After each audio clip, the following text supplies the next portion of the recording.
This is a Rogue Media Network podcast. Do you ever have a story that you just can't get out of your head? One that you play the details of over and over with your friends? Well, you've come to the right place. I'm Claire. And I'm Susan. And this is Justice Pending, a weekly true crime podcast where we discuss tantalizing crimes with more questions than answers. In and out for many years now, and so they were a natural choice for me to co-host with here at O'Brien's Bookshop. I'm so grateful to have all of you with me as we discuss this unbelievable case. This is the case that, as I travel around Texas and the country, that I'm asked about the most. Everyone always wants to know what happened to Missy Bevers and who is responsible for her death. So we're going to go into, what we know that's going on in the investigation now, new theories, new leads. But before we do that, we want to kind of get everyone up to speed and dial back the clock about 10 years and talk about what happened to Missy as far as we know and the timeline of events. So it was April 18th, 2016, when Missy Bevers was up early to teach a fitness class at Creekside Church. Many of you probably passed by that church. I know I did when I was driving here just today. And she was setting up very early in the morning for a Camp Gladiator fitness class.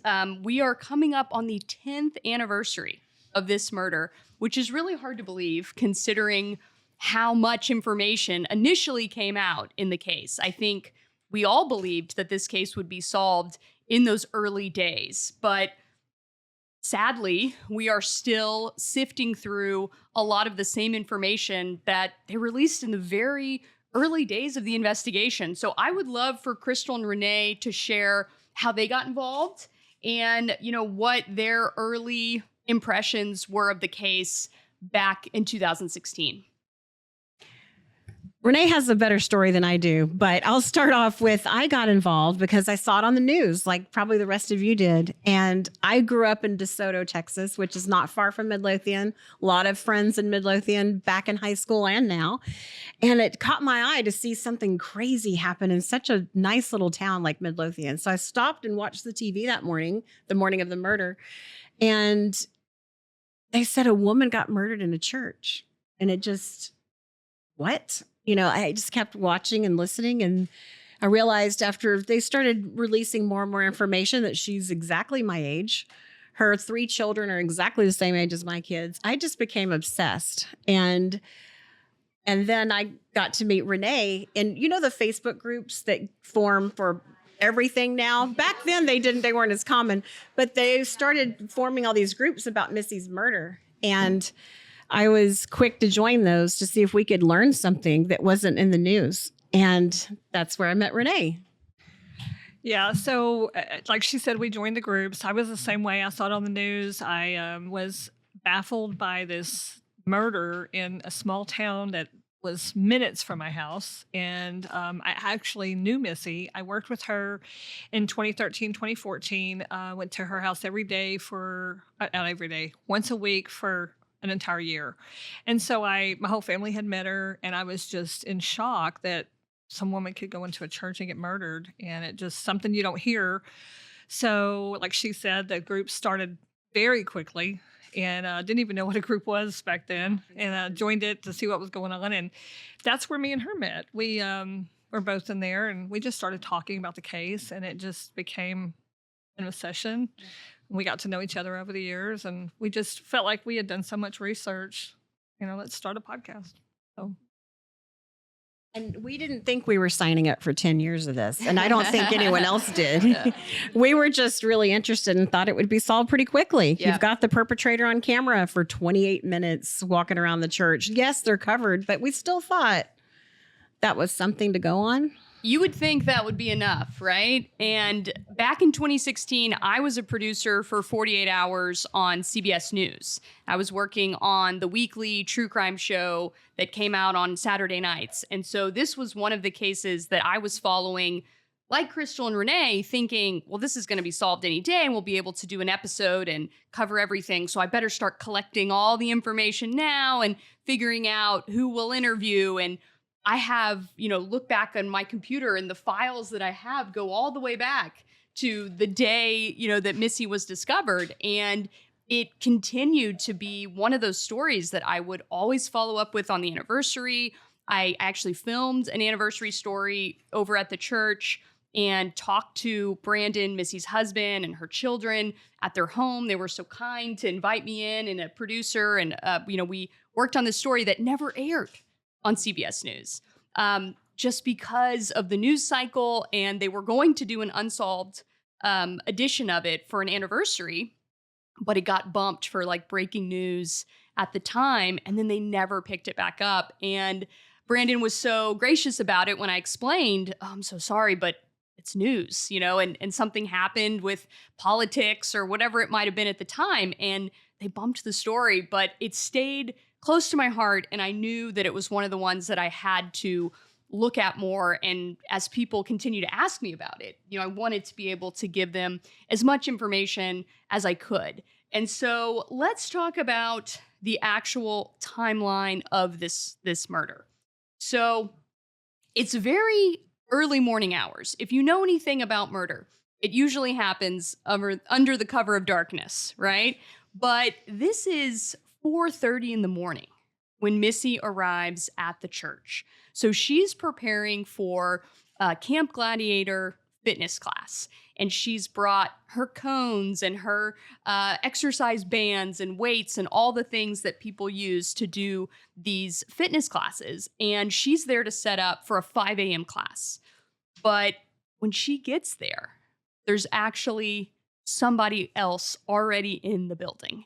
And that person, is captured on surveillance footage. Do you guys want to talk about what happens before Missy ever arrives? That person broke in and they first appear. I say they just to be gender neutral. Sure. We don't really know for sure if it's a man or a woman. So they arrive we don't know what time they arrive, but they show up on the camera at 3:50. So 3:50. That's the first proof we have that person is in the building.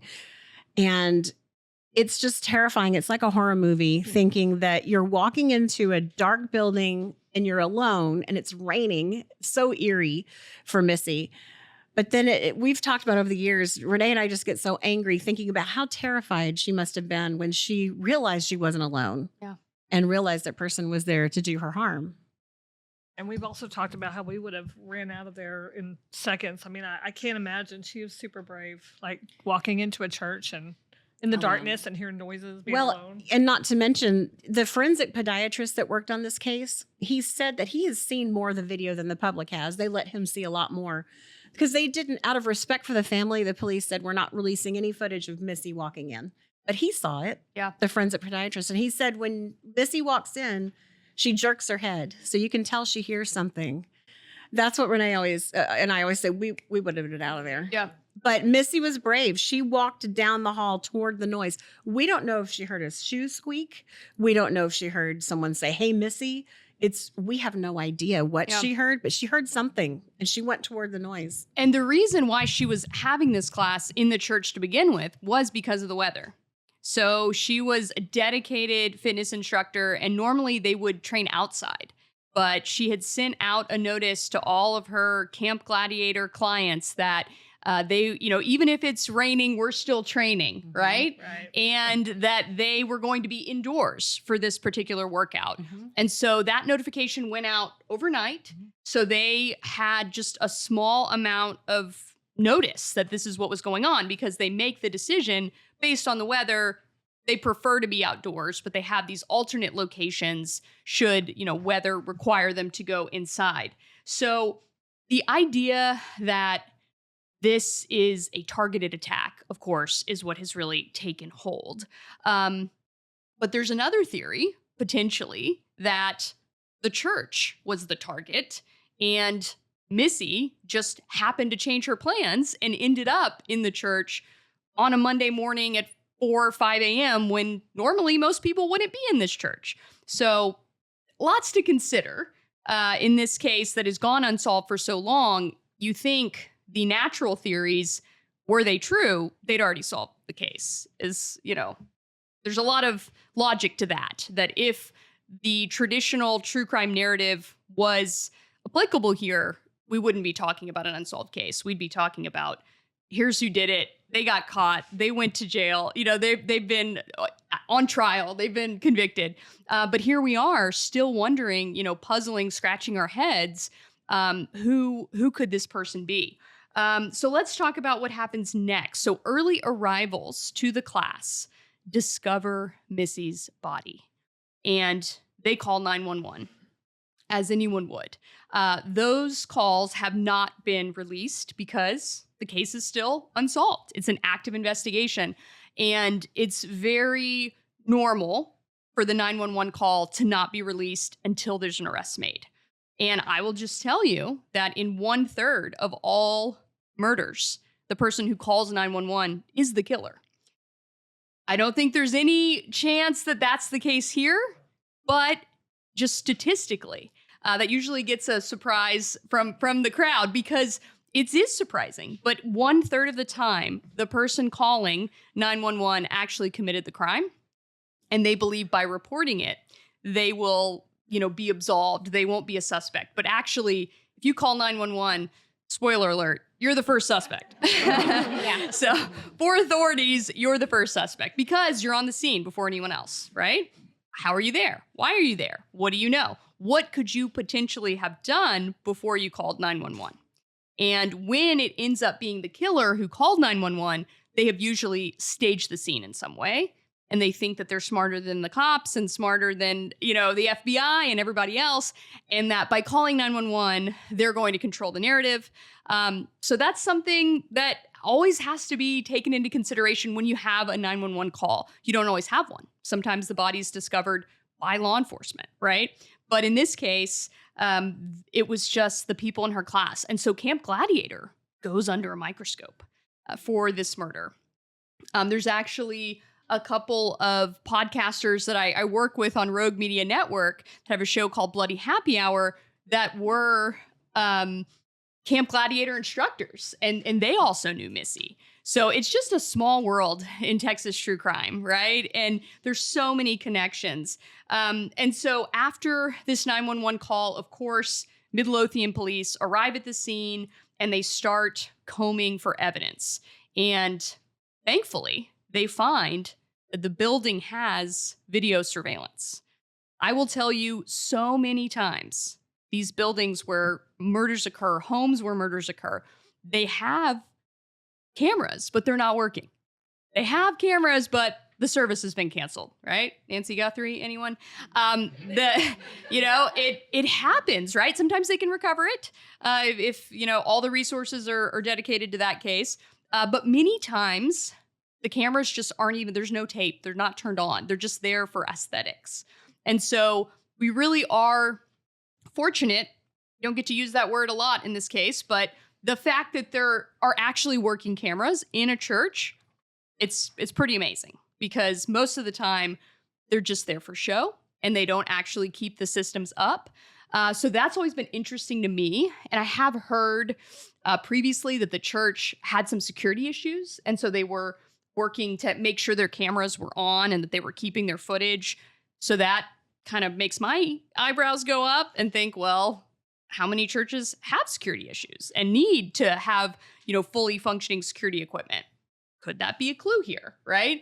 But let's talk about, in addition to these security cameras that are inside the building, there's also footage from outside the building. Do y'all want to talk about what is captured outside the building? The Nissan Altima. About half a mile. We've talked about this case just a few times. Yeah. The Nissan Altima was at a gun store, and you'll know this because you're local, SWFA. Remember that? They're closed now, unfortunately, but they were open in full swing at the time. And they had banks of cameras, and most gun stores do have wonderful security, right? Amazing cameras. Amazing high quality cameras. So there was a suspicious vehicle that had driven around the parking lot, and it was a silver, maybe white. They kind of went back and forth on that in the media. Nissan Altima circling. That car, though, was never seen at the church, just to be clear. A lot of people think, oh, that was the perpetrator. We don't have any proof that that car is even involved in this murder, but it was released early on as a person that the police want to talk to, because they could have seen something, or they could be the perp, you know. Right. It was just, it was the only thing I think they had to go on early on that they were telling the public as far as cars go. Yeah, they released that footage. If you remember it, it's very grainy because it's raining hard outside. And so this car circles in the parking lot. The rain prevents you from being able to see the license plate, to be able to read it. And there's some type of oval sticker on the back, a bumper sticker. They're clues to what this vehicle might be and who it might belong to. But as far as I know, it's never been identified who was driving that car. Yeah. And so that creates a lot of questions, because let's say you're out, you're driving, late at night, you're driving back from a friend's house or a family's house, or you work nights, and it's raining so hard you can't see. And so you pull into a parking lot because you just want to wait for a break in the rain. Like, I've done it, right? Crazy flash floods in Texas. Just pull off the road so you don't have someone crazy hit you, right? You just want to wait for things to calm down. Totally innocent reason to pull over.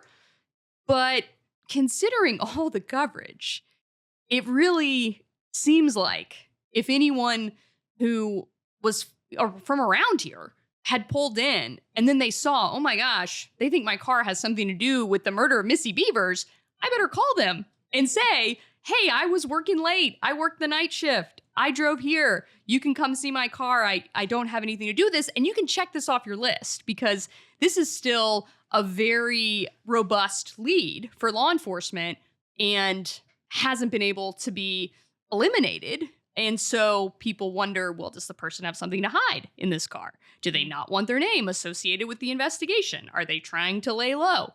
That's obviously like the nefarious reason why that car could have been there.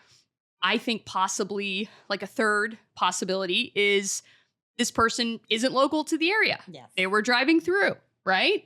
They are on some kind of long haul road trip, or what, it's not like a trucker, right? It's a Nissan Altima. So they're on some kind of trip. They're not from here. They pull off in the rain. They wait for the break. They keep driving, and they don't follow the news. So they don't know that their car is all over the news, right? I mean, there are people who just do not follow the news. And, I teach journalism classes at Baylor. Some of my students do not follow the news. So they don't always know what's going on. And they might not know that their car has been the subject of a decade of speculation. So you would hope, if you're listening and you drive a Nissan Altima, were you in Midlothian on April 18th, right? Well, and also if they weren't local, the national media wasn't hitting the Altima as hard as the local media was. So maybe that's part of it. Hard to say. Yeah, it's just one of those, another mystery. Yeah, a really good lead that went nowhere. And they continue to bring up this footage. They've tried to enhance it multiple times. Unfortunately, it's not CSI. They can't pull that license plate out of thin air. It would be great if they could. But the rain is actually a really incredible challenge to so many criminal investigations. Just water in general, right? You put a body in water, so much of the evidence goes away, right? Especially fast-moving water. And then rain really wreaks havoc on cameras across the board. So lucky or unlucky, however you want to call it, this has led to a complete dead end in terms of the investigative efforts. They have the evidence. They have this potential person of interest car, but to this day, as far as we know, no one's ever been identified.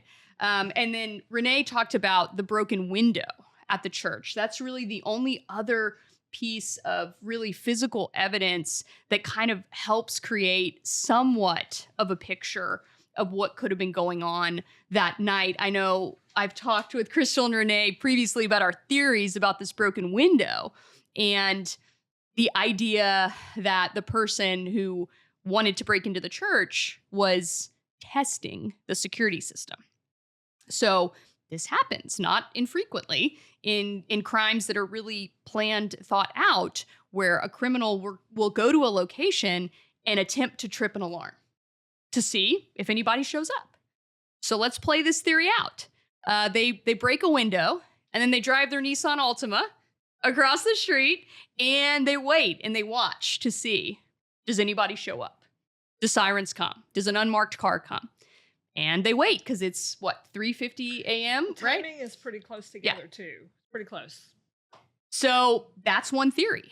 And it matches up with why this person in the Nissan Altima would never come forward, right? Because they could have been the person who, we end up seeing on surveillance. So I think now we'll play the surveillance video. We have it queued up for you guys.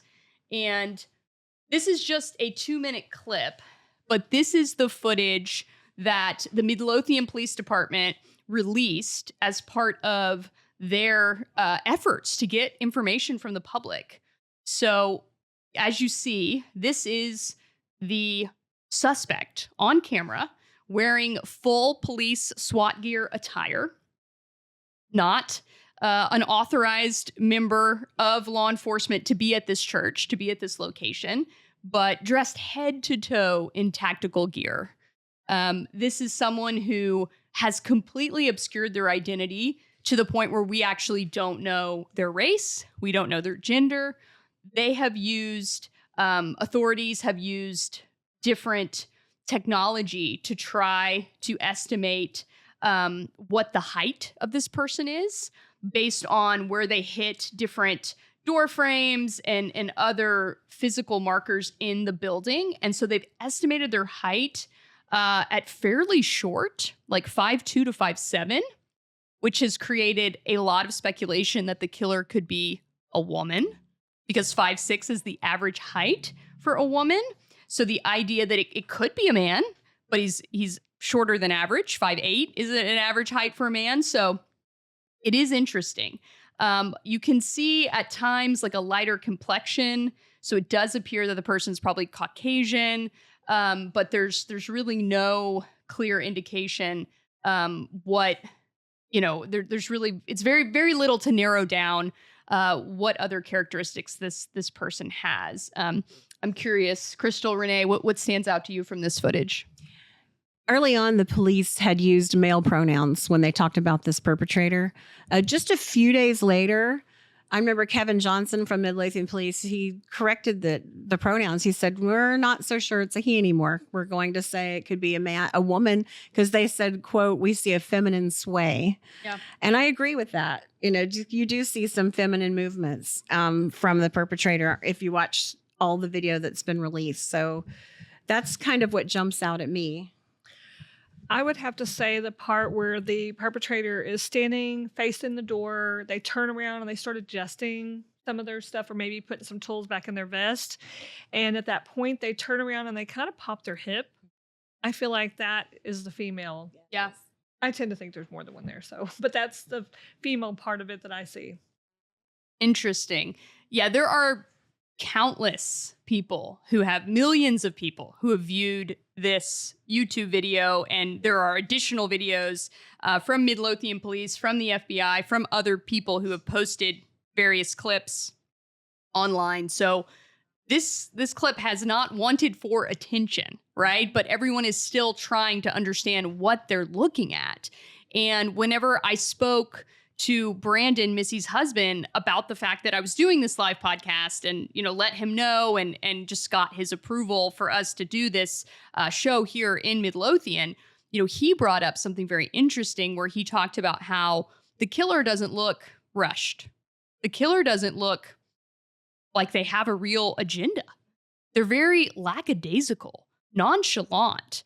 And the idea that they're not expecting necessarily someone to come up from behind the corner or another door that they're going to then kill. If you would think, especially, someone dressed in this police gear, you'd think that they knew what they were doing, right? That they would be lying in wait, that they would be in like a strategic position. They would be like in a strike position, but they're not. And so the idea really also takes hold that maybe this person didn't intend to kill Missy or anyone that night, maybe what they were doing at the church had nothing to do with her. But once she arrived, then the person was in this like fight or flight mode and attacked her for some reason. I know a lot of people believe that it's a targeted attack, and I certainly am open to that theory, to the idea that they wanted to kill specifically Missy. And, you know, we all have skeletons in our closet.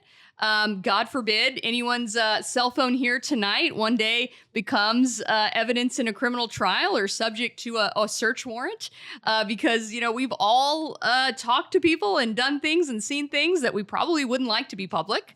But if you end up dead, you have no privacy, right? So everything you've ever done, everything you've ever said, everything you've ever texted could end up in court one day. Let that inform your text history. So it's really, you know, where police started, right? They started looking at persons of interest in Missy's case. And all police work starts with the closest contacts. So they started with her husband, Brandon. And I'm sure if you followed this case at all, you're aware that Brandon was out of state in Mississippi on a fishing trip, right? And he has hotel receipts and he has credit card receipts and he has people that were with him. And he has a very thorough paper trail. Not only that, this was a regular fishing trip that he took. So there's just a lot that insulates him from being a strong suspect in this case. But like anyone else close to Missy, he was one of the target numbers, as Midlothian police called it. So they had 8 target numbers, 8 people that were identified as the most frequent contacts in Missy's phone. So it was her husband. It was actually her father-in-law, Randy Bevers, and it was also some other friends and fellow Camp Gladiator members and their spouses. So it ended up being 8 people who were wrapped up in this initial target number search. And the media had a field day with 8 suspects, right? That's what they ended up being called. So did the Facebook groups. Yes. Very true. So those names were thoroughly searched, thoroughly deep dived on Reddit and social media, and through traditional means. You know, law enforcement served search warrants on all of their cell phones, on many of their homes and personal property. They were looked at very intensely. And, you know, as we sit here today, none of those 8 people have been charged with a crime. They've never been taken to a grand jury. They've never been indicted, arrested. But their names, I mean, I'm not naming them today, but their names are everywhere, right? Their LinkedIn histories got pulled up. You know, it's just wild. And part of that is just investigation 101. But in this digital world that we live in, everyone has their real life and their online life. And a lot of times your online life is a lot more accessible than your real life. And so everything that they pretty much ever did online was scrutinized, discussed, debated. Motives were assumed, you know, to different text threads and messages and posts. And it got pretty ugly there. A lot of people thought they solved it, right? Here we are today. But a lot of people thought, well, one of these 8 persons of interest did it. And I'm going to tell you why. And I'm going to blast their name and blast their photos and family photos. And I mean, it was very, very public, the accusations that people made in this case. What stands out to you from that? To this day, there are TikTok videos straight up naming people and showing their pictures. It's incredible. I wish I could find it right now, but there was a report that came out later where police sort of retracted and felt, I think they saw the effect that releasing this had. Yeah. Releasing this to the media, because they kind of walked it back and said, well, we don't think anyone on that target list is a suspect. So yeah. I kind of was thinking, then why did you release it? Because everyone went crazy with it. So they did. Just more confusion about this case. We really don't have any clear-cut information on this case. I remember just going to the press conferences that they would give on the steps of the Midlothian Police Department, and they were swarmed by local media, national media, and just anyone who happened to catch wind that there was a press release or a press conference. Because by the way, those are just open to the public. You don't have to be a credentialed member of the media 99% of the time. If you find out that there's a press conference, especially if it's outdoors, you're just free to attend. If it's held, behind closed doors and you have to have a credential, that's a little different.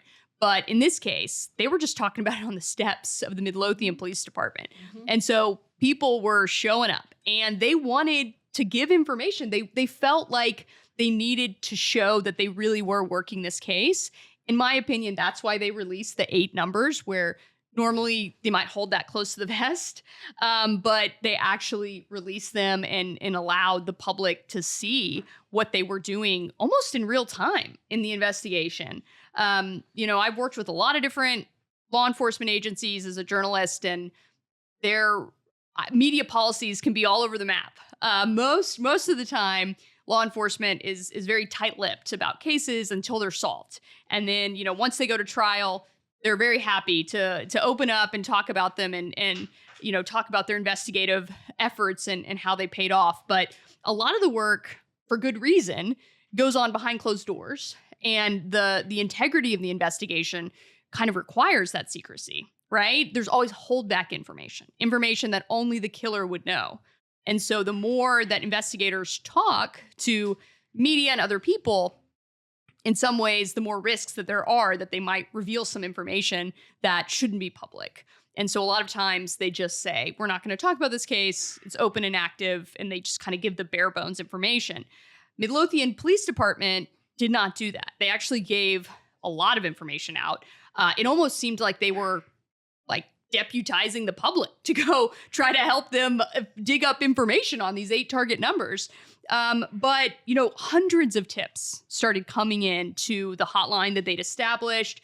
They brought in the Texas Rangers. They brought in the FBI. Everybody wanted to know what was going on and who might be responsible. And they were taking information from anyone who had a tip.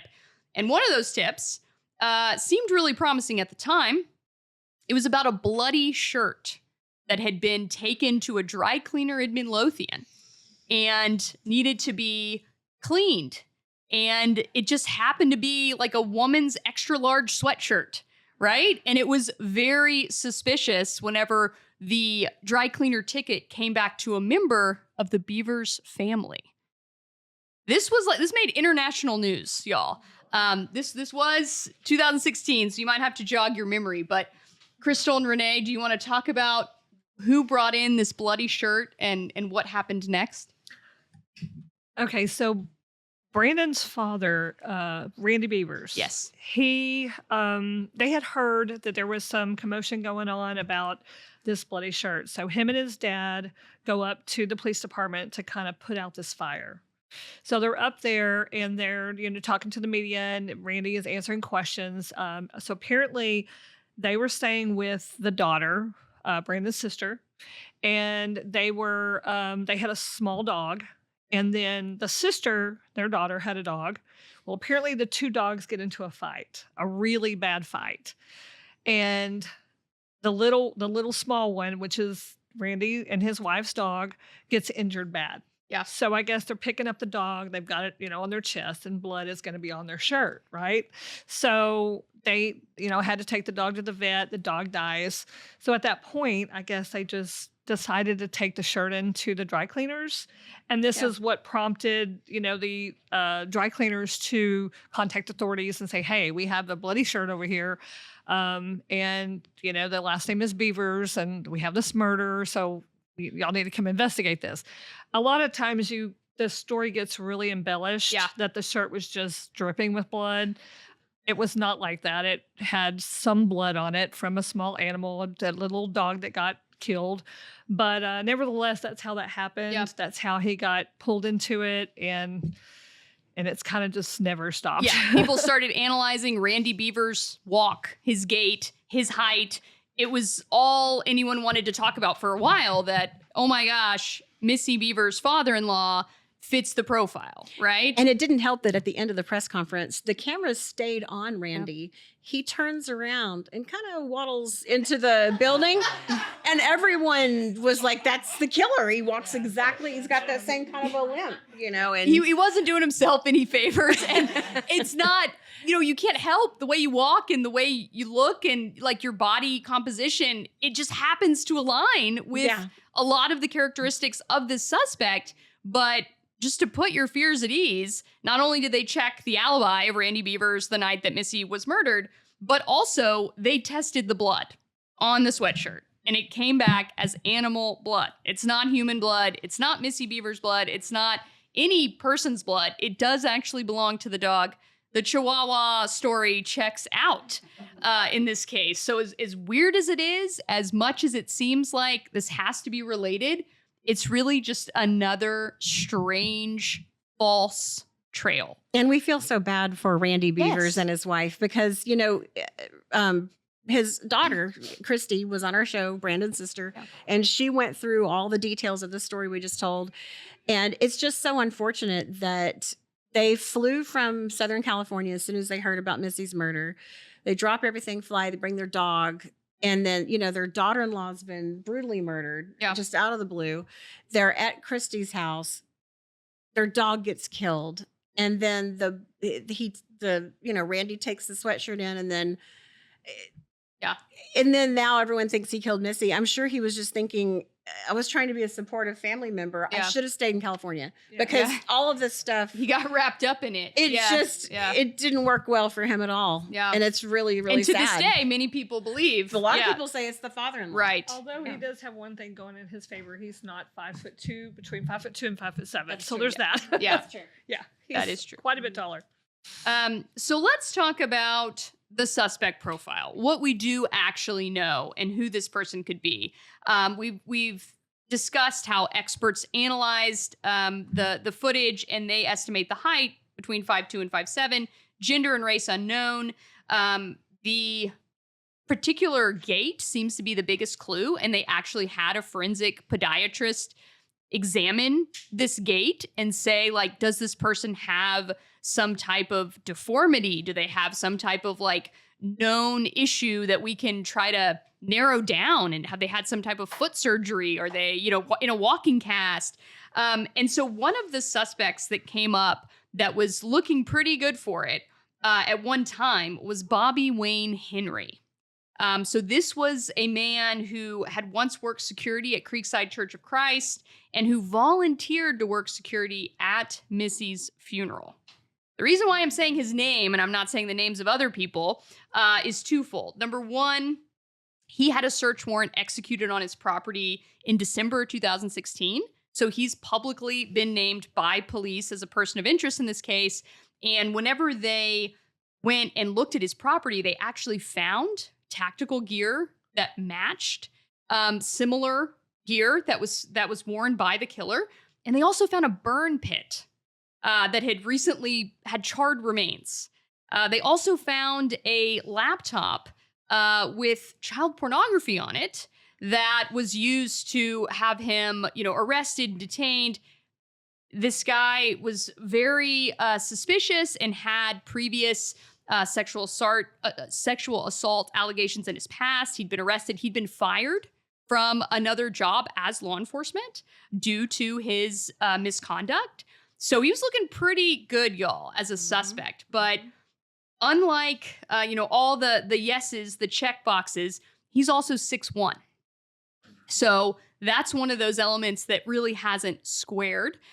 He passed away recently, so just you can't slander the dead. So there's no harm in using his name and talking about his actual connection to this case once you pass away.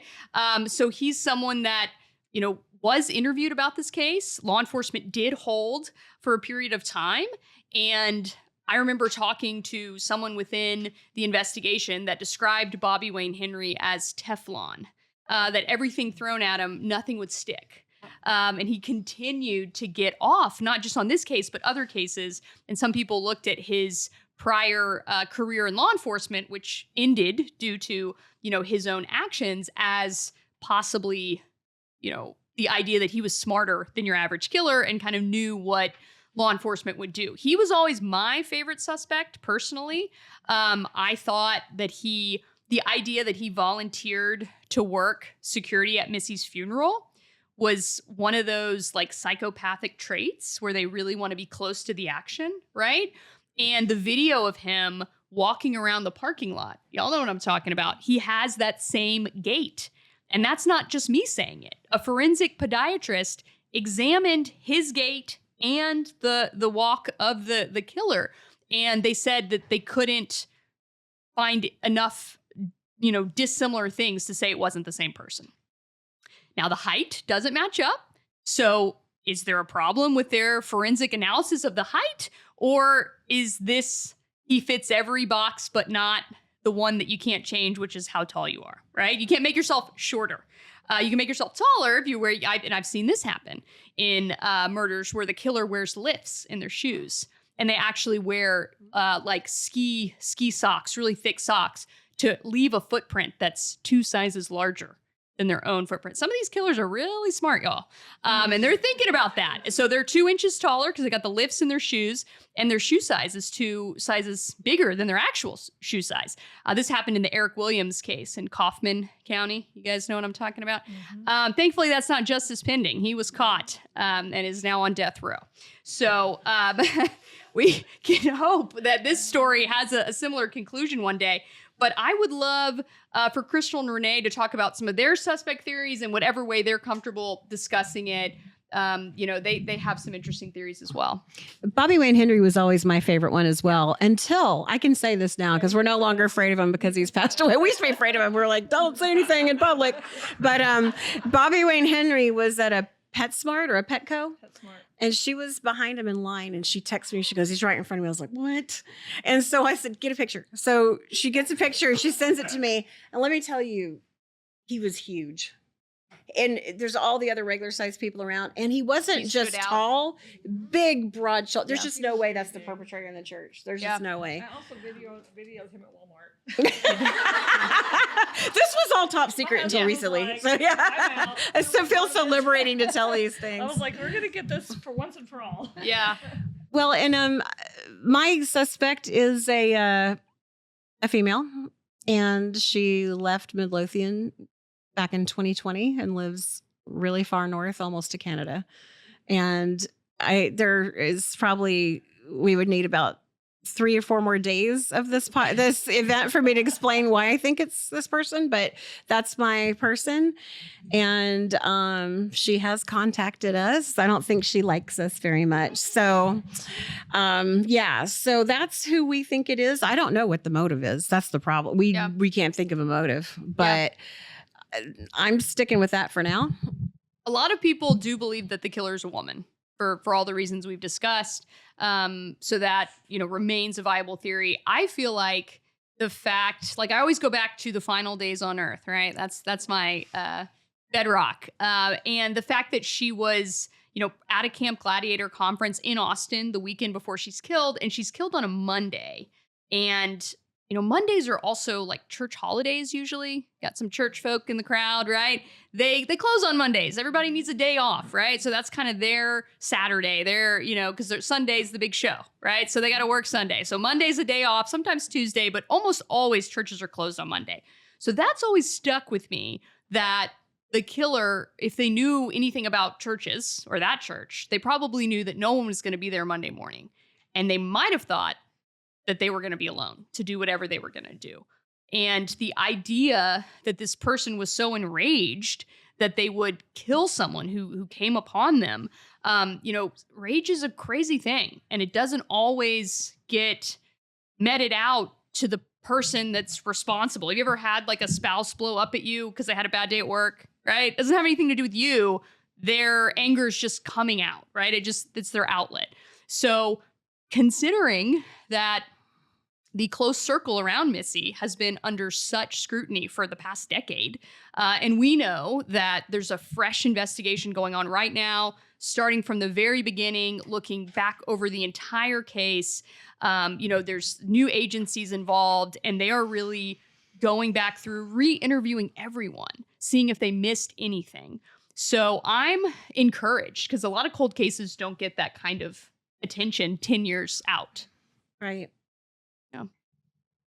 Any final thoughts here? I would like to say this, about the thought of it being possibly random, and of course, anything is possible. But a car across the street would be a perfect lookout, so the person wouldn't need to be nervous because somebody's saying, "I'm going to let you know as soon as she pulls in." So you're thinking group murder. This is you got an accomplice. At least two. Okay. At least two. Okay. But yes, that's a possibility that they were the lookout, which would give this person the ability to be at ease because I know somebody's going to notify me as soon as she pulls up. And I also think, if we're talking about psychopathy, staying cool before you kill someone and after is not uncommon with people who are psychopaths. Yeah. So I'm not as bothered by the person just sort of carefree walking around because we don't know that they were carefree. They may look it, but they were probably getting psyched up in their minds to kill Missy. That's just my opinion. Yeah. I really don't think it's a coincidence that person was in the church. That would shock me. Yeah. I'm ready to be wrong. But it's pounding rain and you're going to dress up like that, drive over there in the rain in the middle of the night and put on all that gear just to do nothing. I don't know. That surprises me. It's fascinating. Yeah. No, I don't think they had a do nothing plan. I think they had a plan. I mean, there's been talk that the church, the papers were rifled through, that there were things that had obviously been searched in the church. We don't know. Was this person just killing time until Missy arrived and was a, nosy person and was just looking around? Or did they have something they were actually trying to accomplish? It's one of those, I go back and forth any given day on, my lead theory because I've had so much time to think about it. But I would love to hear comments from y'all, questions.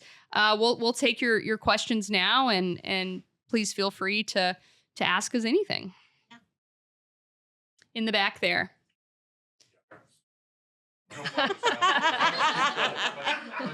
Related to your suspect, your theory, did she go to church? Oh, good question. I don't think so. Missy and her had close mutual friends, but the suspect claims that she didn't know Missy, but there's evidence that that's not true. Still not clear on the motive, but jealousy, crazy stuff maybe might be the motivation. We just haven't been able to clear that part of it up. Real quick one. Sure. If the guy was so big, this guy, yeah, right. How did it doesn't give me much faith in the case. I mean, why would they for more than 5 minutes? I know. So just to repeat the question, because we won't have mics for the listening audience right now. So the first question was, what did the female suspect have a connection to the church? So unknown, that if she has a connection to the church, we're not aware of it.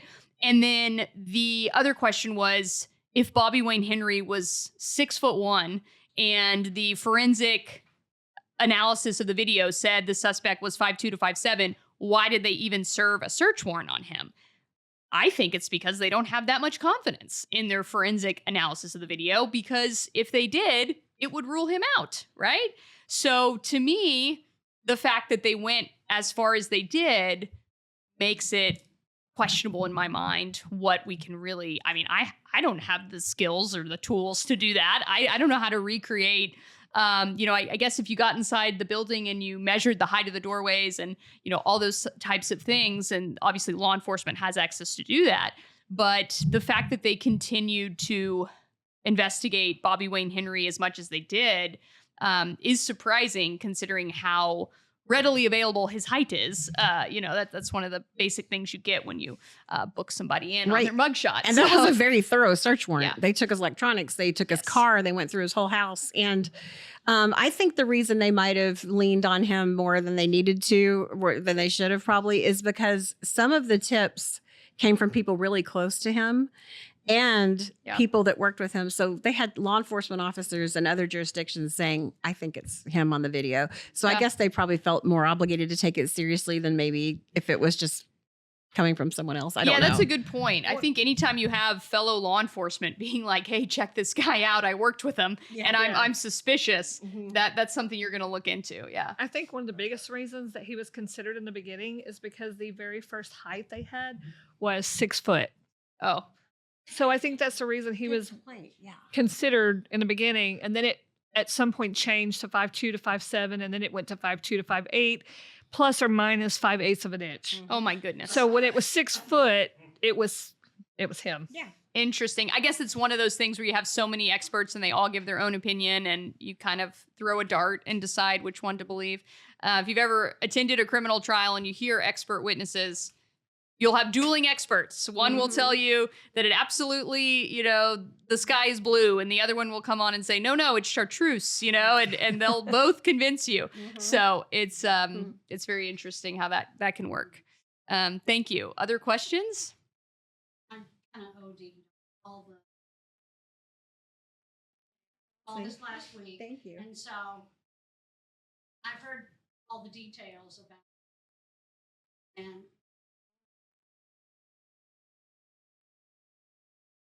at the same person Interesting. and with all the other clues that y'all talked about. Why has there been press charges?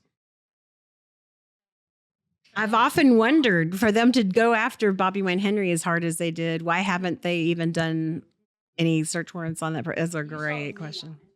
Yeah. Thank you for listening. We really appreciate it. The local people can't say, "Oh, we want a murdering person off the street," but they're not here anymore anyways.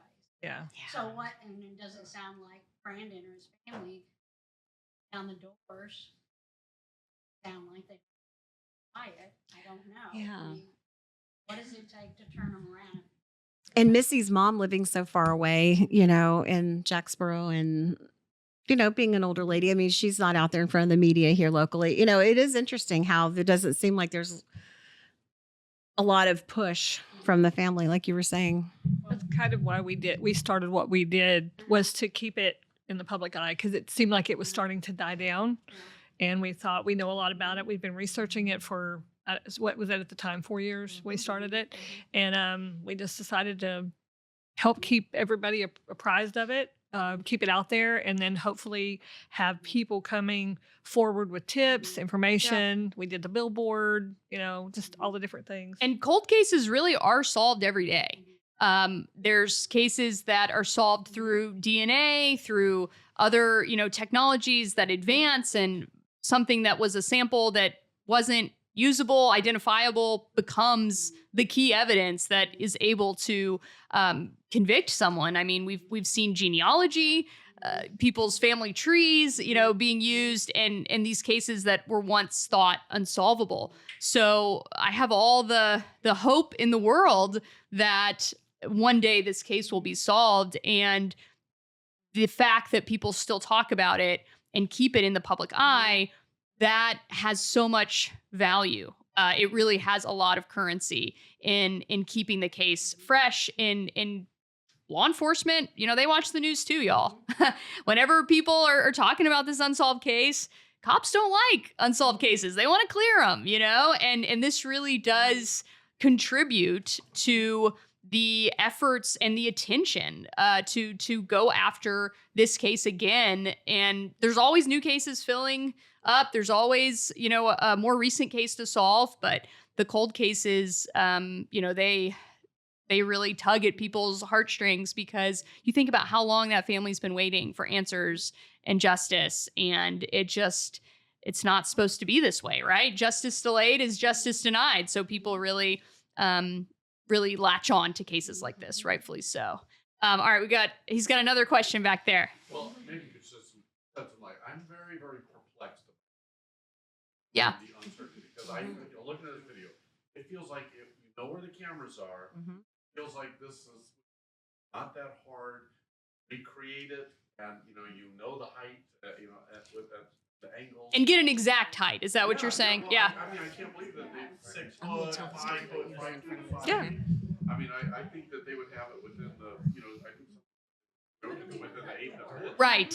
I would think it'd be a plus or minus to that. Yeah, you Yeah. would think. You really would think that they would narrow that down. Well, and the first time Renae and I walked into the church, we went to that Dutch door that the perpetrator's opening right there. And I had Renae stand in front of it and I took a picture of her. That Renae is 5'2.5". And that Dutch door hit her about the same exact place as it hits the perpetrator. So that's not a big person. And they're wearing a helmet it's too. not a tall person. So you think about the helmet, giving a couple inches really. Yeah. Because yeah. like, see where it hits the perpetrator? That's right. That's right where it hit Renae. So how much confidence are you supposed to have in the people that initiate? Yeah. No, I know. get it. Confused too. Yeah. Carter? I think that leads in one of all the bizarre parts of this case. I think one of the ones that has not been talked about tonight is the behavior of the Midlothian. And I know that it's no secret that you guys have had some communication based on the nature of your investigation with the Midlothian Police Department. What are your impressions of kind of what is going through their mind, what is going through their investigation, and what can you talk about the nature of the conversations you've had? I know we'll both want to answer this. I'll just say real quick before I give it back to Renae is that there's a sharp contrast in the way they handled the search warrants and the information to the public at the beginning. Those first couple months, they released all the search warrants through the media to the public. Everybody knew everything. Not long after that, they shut down the public. They had a guy, Kevin Johnson, who was the assistant chief of police. He also was the liaison to the media and the public. When he left, they didn't replace that role. They stopped talking to everyone. So it's just been dead silent. I'm sure you've all noticed, you're locals. Yep. So there hasn't been anything. Did you have a question? I actually had two. One, when it came to the psychiatrist, did they say anything about the flat-footed in any way with their ankle? How that's how I, as a flat-footed person, walks, but also how a lot of flat. Have they said anything about perpetrator being?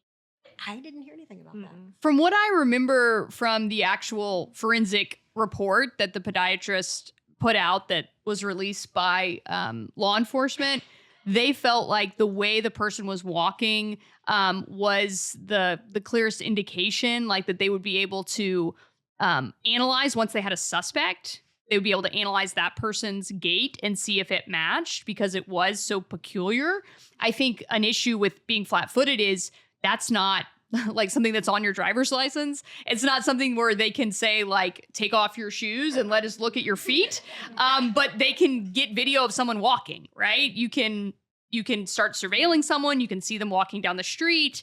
You can have them walk into the police department should they agree to be questioned. And guess what? You're always being videotaped in a police department and they're watching that video in the lobby. And, if you come in to make a report, you're on camera. And so I know that they were analyzing lots of video of people of interest and just of areas, around Midlothian where they had access to cameras to see if people were walking in that way. It's interesting. The idea of being flat-footed could be related. I definitely think that has merit. So I would like to add one thing about the gate. Police said, and you might remember, she's really good at remembering time frames. But at one point, the police said, probably 2 or 3 years ago, that they believed that the gate might have been temporary. And I kind of took it as that might have been either something that could have possibly been an injury, or it could also been maybe shoes that were too big, and that's why it was considered temporary because they don't always have those shoes on. Or post-surgical. Different things that it could have been. But I thought that was interesting. It was a couple of years ago that they said they believe now that this gate was temporary. So confused. Going back to the question about law enforcement and why Midlothian Police Department started being so tight-lipped, my theory on that is that the Texas Rangers got involved because they really do not talk to the media. They don't like to make information available. I have a show out now on HBO Max called Killer Confessions: Case Files of a Texas Ranger. And it's with a retired Texas Ranger because they would not give permission for any active Texas Rangers to do a show like that. So that's always kind of where I've leaned, that these, this other agency kind of took over and was advising them to no longer communicate with the public so much. But yeah, one day we'll hopefully get this document dump that we've all been waiting for to see what they've been up to for the past like eight and a half years since we've had some good information. But yes, right in front. A kind of a comment. I am firmly in targeted camp for a couple of reasons. Number one, I remember it from day one, watching it on the news. Midlothian police never warned the don't run the loose, hide, protect yourself. The other thing, I've worked in churches for 30 plus. Nothing to see. My church is always off on Monday, Friday, not Monday. Okay. But every church I've been in, offering either goes directly to the bank or it goes in a safe that open. Most staff don't even know where that safe is. A burglar wouldn't. A burglar wants to get in and get out if they can. And they took. Yeah. So I know. And we're They in had no half an hurry. hour. Yeah. Not in a They hurry. had half an hour to start working on that. You're right. Yeah, that's crazy. And you don't really see them really doing anything. Yeah, they're not wandering around. So Mhm. I agree with Renae that they were communicating with.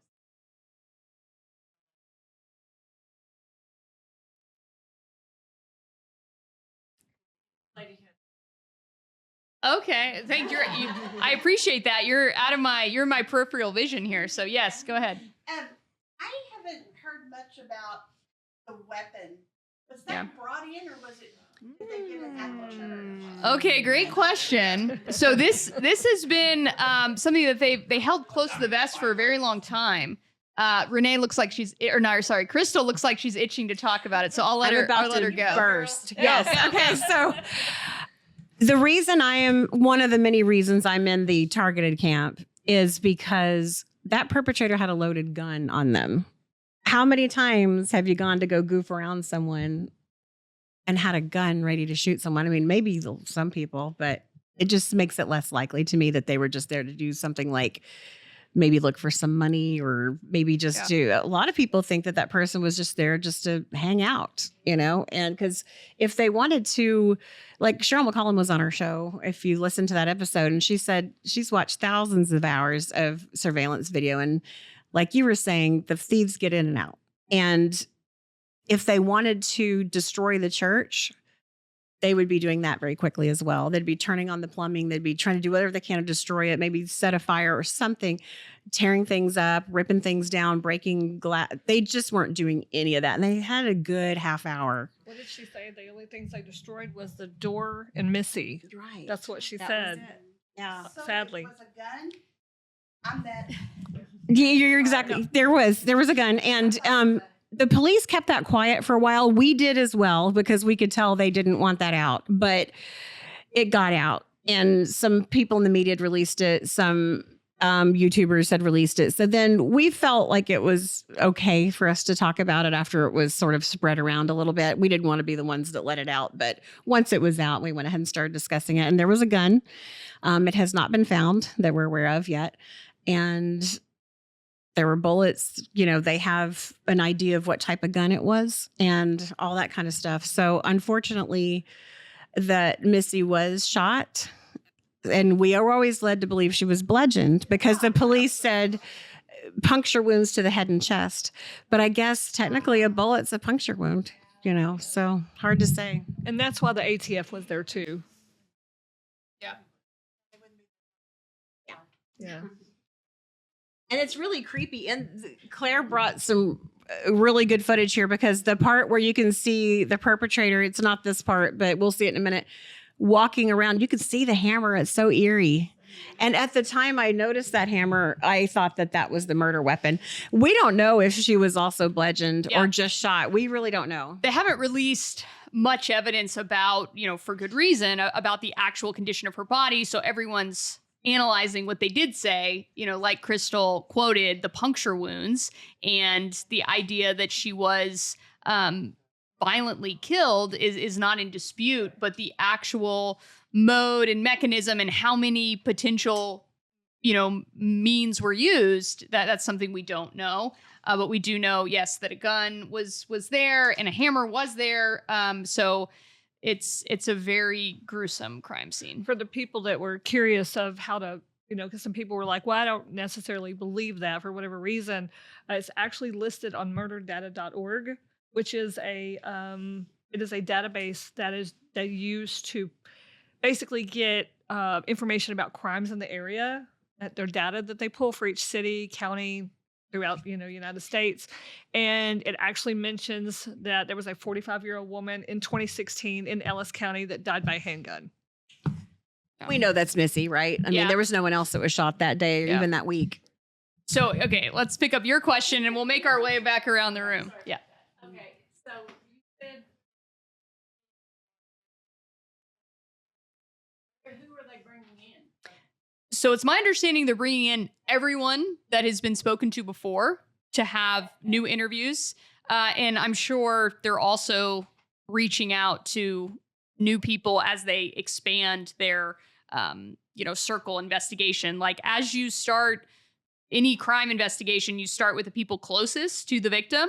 And once you eliminate them or you don't get any usable information from them, you draw a bigger circle and then a bigger circle and a bigger circle and a bigger circle until hopefully you find the person who's responsible. The idea is that you eliminate those closest first because statistically they're the most likely to have killed you.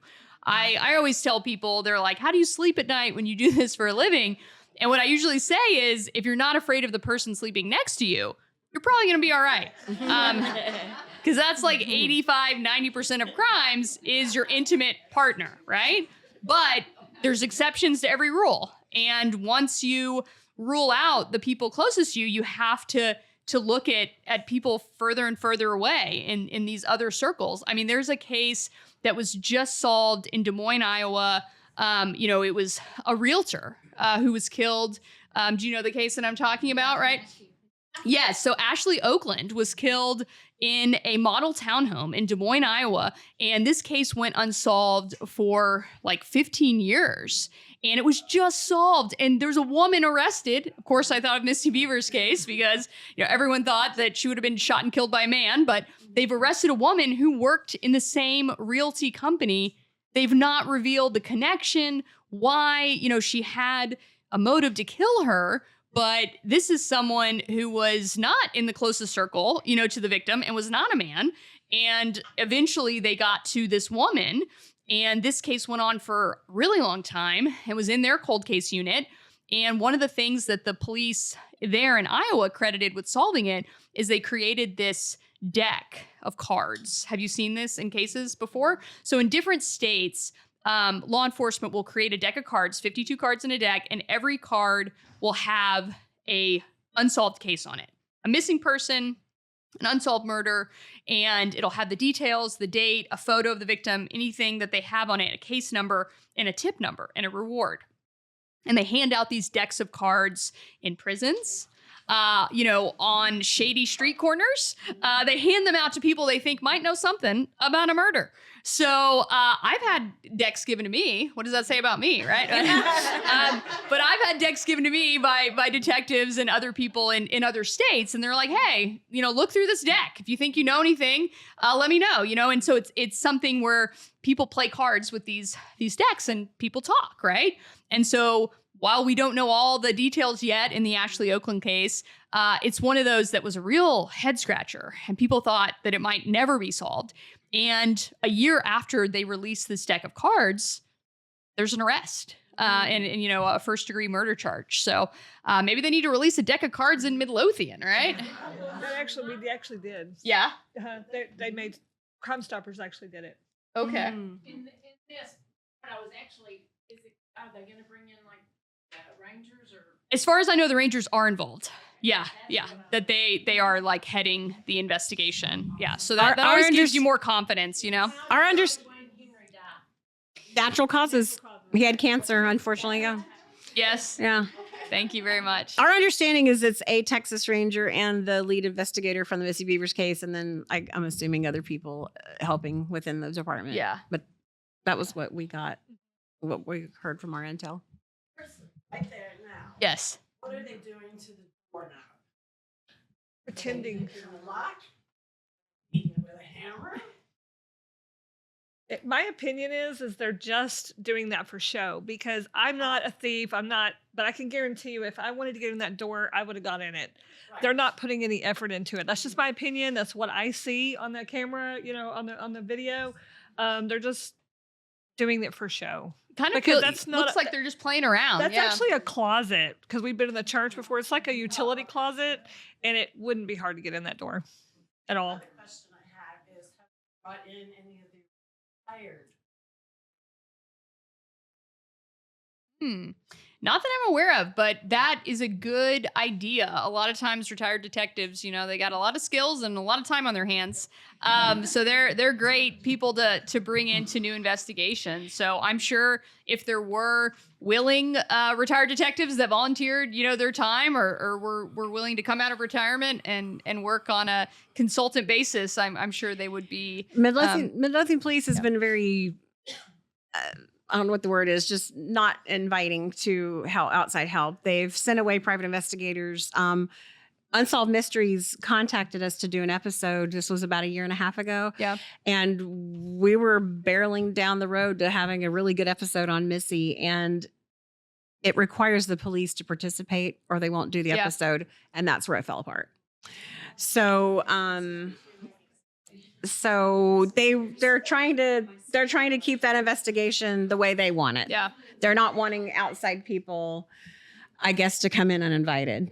Yeah. To have unsolved mysteries on a case is absolutely like a dream come true, if you want to say that, for a cold case investigation, because they don't just cover it, they try to solve it. That's literally their goal. Yeah. So for them to not do it was pretty devastating for us. We're really disappointed. Yeah. At this point, when I understand not letting Unsolved Mysteries come in like in year 2, right? But here we are coming up on 10 years. I think we're all hoping for some type of announcement or news from the Midlothian Police Department, at least an acknowledgement, right? 10 years out. For many anniversaries, they did. They would release something. They would ask for tips. Yeah. So, and I want to make this clear. We want to support the police. We don't mean to dog them in any way, but it was just shocking to us that they couldn't get that cooperation. And we heard from private investigators that were hired by people close to Missy that were told to go away. So, we just hear enough of that. We just think, they must really want to pick and choose the way they want to do it. Yeah. But we don't really understand, of course, the inner workings of those things. We just know what has been rejected. Got a question there?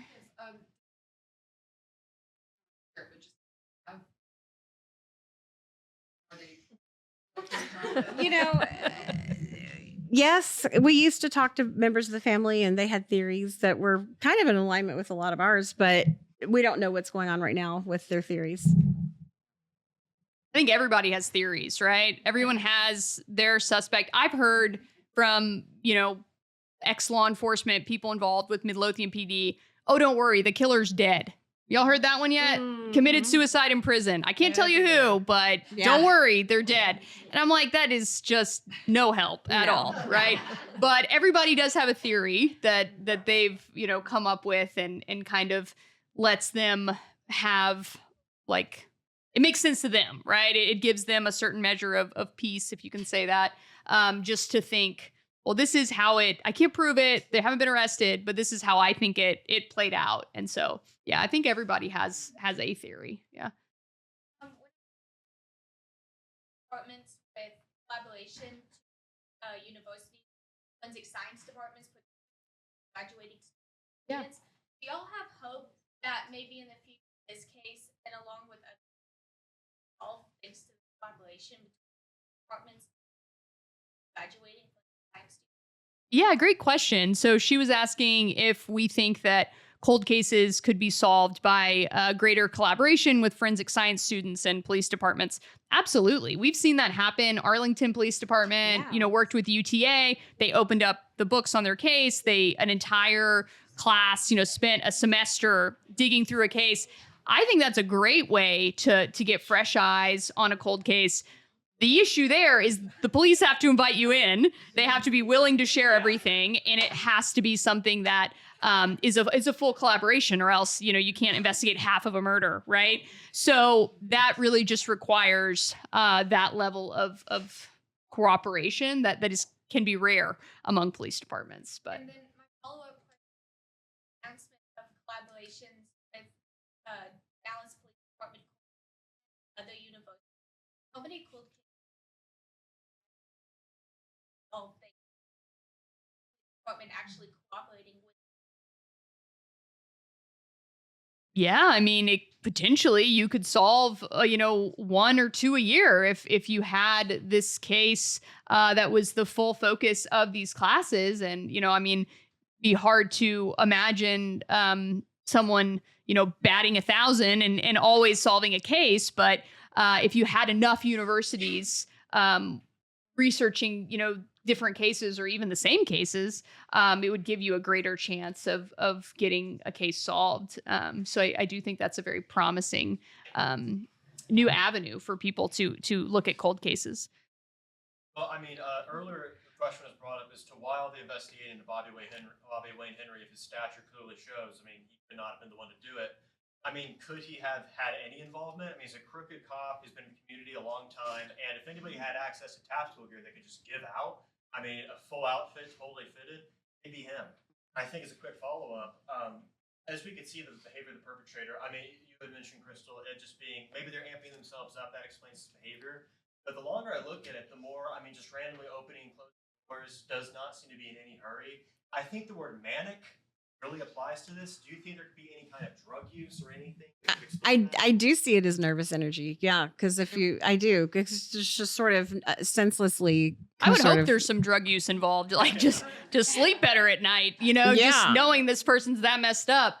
I'd like to think some pharmaceuticals helped just, well, it's so disturbing. If this person did meth and stuff like that, that would explain why they're so wide awake in the church in the middle of the night. And but meth user pretty skinny. This is it's a wide girth for meth. If they're on meth, they're new to meth. All right. Yeah. Fair point. Yeah. But yeah, we've heard rumors that people associated with the person I think probably did it. There was that type of lifestyle going on around this person, so it's possible. There's plenty of drugs that would allow you to be more relaxed, more cool and calm, collected. Yeah. That's a good one. We can do a couple more questions. I don't want to keep you guys too late, but right here. One quick question. How this Very Great good question. Yeah. At the very first press conference on the day of the murder, Captain Spann said that they have footage of the perpetrator going down a hallway, presumably to leave the way he or she came in.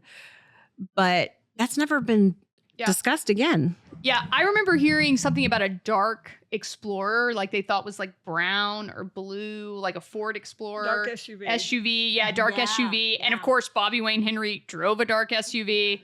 Of course he did, right? Of course he did. I mean, a lot of people do, but still. But that was all that I had heard. It was not the Nissan Altima, but there was this dark SUV that was seen exiting the parking lot before members arrived for the class. And so they had ruled it out as being related to Camp Gladiator. But yeah, we've never gotten any more information on possible getaway car. And the police have been very tight-lipped. And, as you know, because you live here in the community and you probably wish you knew more about this case. Yeah. We respect police being tight-lipped. And anytime we get something that really looks like a tip, we always give it straight to them. We know our limitations, and we're not dumb enough to think we're going to solve this. Right. I always tell people I don't carry cuffs. I can't put anybody away. I got to give it to the cops. Yeah. So we want to support the Midlothian police in any way we can, and by having this podcast, we do occasionally get what sounds like a pretty good tip. So we always connect them with the police immediately. Corey. I'm sorry. I'm trying not to ask a million questions. When it rains, like when Camp Gladiator has to, she's outside typically, right? Right. So who does she call to say, hey, I got to come inside today? Like, does she just have a key to the church? Great question. Yeah, she had a key. I guess the key was just so she could have her campers, they call the participants campers, her class members, and so that they could use the restrooms. Okay. And so I think that it's an outdoor, Camp Gladiator is an outdoor exercise program, parking lots. Yeah. But she did have classes occasionally if the weather was really bad. She would do it inside. Okay. I'm gonna do something on the anniversary. Yes. Yeah, tell them about it. Do you want to tell about it? On what? The anniversary. Are we doing anything for that? Oh yeah. Okay, so the anniversary is on April 18th, of course. 2026 will be 10 years, but that is on a Saturday. So the best day, according to media, is to do it Monday through Thursday. So we're going to do it on the 16th, April 16th. It's going to be at Heritage Park from 4 to 7 p.m. We're going to be doing a live podcast. We're going to be giving out bracelets, flyers. We're going to have signs, banners, things like that. And we would love for everybody, as many people as we can get to come as possible, because it really shows how important this case is to be solved. It shows support. I mean, just everything. And people, we usually do have somebody that comes in and gives us their version of what happened, or maybe some tips. We had one last time that was literally recorded on video. The media. while we were there. Right. So. Well, thank you so much for coming, and I'm happy to talk with you afterwards. I'm sure Crystal and Renae have a little bit of time, and I'll sign books for people, and we're just so grateful that you came. So thank you so much. Yes. Thank you very much. Thank you.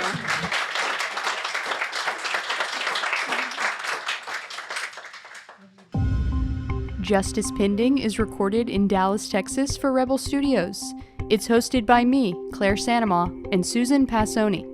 Our theme music is Bending Truth, licensed at premiumbeat.com. We appreciate all listener feedback. Leave a review wherever you're listening right now, and we might read it on the air. Thanks for joining us.